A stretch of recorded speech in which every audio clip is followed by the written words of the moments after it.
President Obama took his derision toward Mitt Romney to a new level in an interview with Rolling Stone magazine, reportedly calling his Republican opponent a bullsh-ter.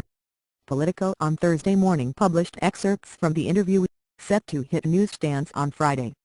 The piece by historian Douglas Brinkley included a passage describing an exchange with editor Eric Bates. "As we left the Oval Office, executive editor Eric Bates told Obama that he had asked his 6-year-old if there was anything she wanted him to say to the president. Yes, he said, tell him, you can do it. Thank you for trying verbose. This recording will go away once the product has been purchased." Obama grinned, Brinkley wrote, according to Politico. "You know, kids have good instincts," Obama offered. "They look at the other guy and say, well, that's a bullsh-ter, I can't tell." Romney's campaign said the comment was the sign of a rattled opponent. President Obama is rattled and on the defensive.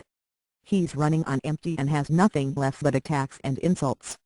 "It's unfortunate he is to close the final days of the campaign this way," Romney's senior advisor Kevin Madden said. It follows Obama and Vice President Biden claiming that Romney is changed. "Thank you for trying verbose.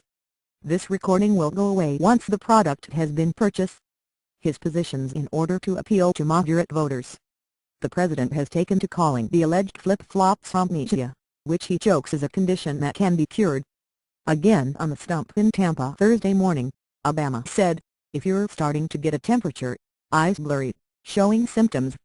If you start thinking Romney wanted to save auto industry even though he wrote an op-ed that said let Detroit go bankrupt.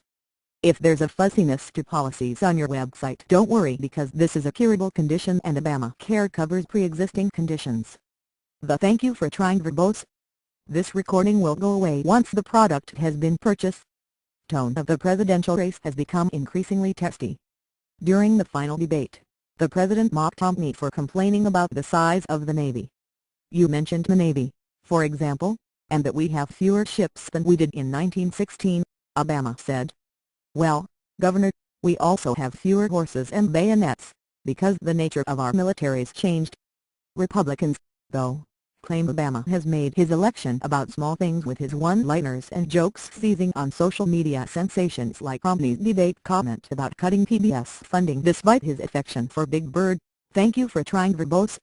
This recording will go away once the product has been purchased." Or Romney's binders full of women comment. Both have factored prominently into Obama's stump speeches. The Republican National Committee video released Wednesday mashed up Obama's catchphrases with his warning from the 2008 race that a candidate without a record will make a big election about small things. Big Bird. Binders. Bayonets. "It's time to talk about jobs," the text in the video says. Obama, in an interview with NBC News aired Wednesday night, made clear he doesn't consider himself to have a real relationship with his rival, though he argued that's not thank you for trying verbose. This recording will go away once the product has been purchased. Uncommon in a presidential race. "I mean, John McCain I knew, because I had served with him in the Senate. But I think if you'll look at George Bush and John Kerry or George Bush and Al Gore or First President Bush and Bill Clinton, I don't think anybody would say that while you were in the middle of a campaign that you felt deep affection for the other guy, because, you know, look, you're fighting for competing visions," he said.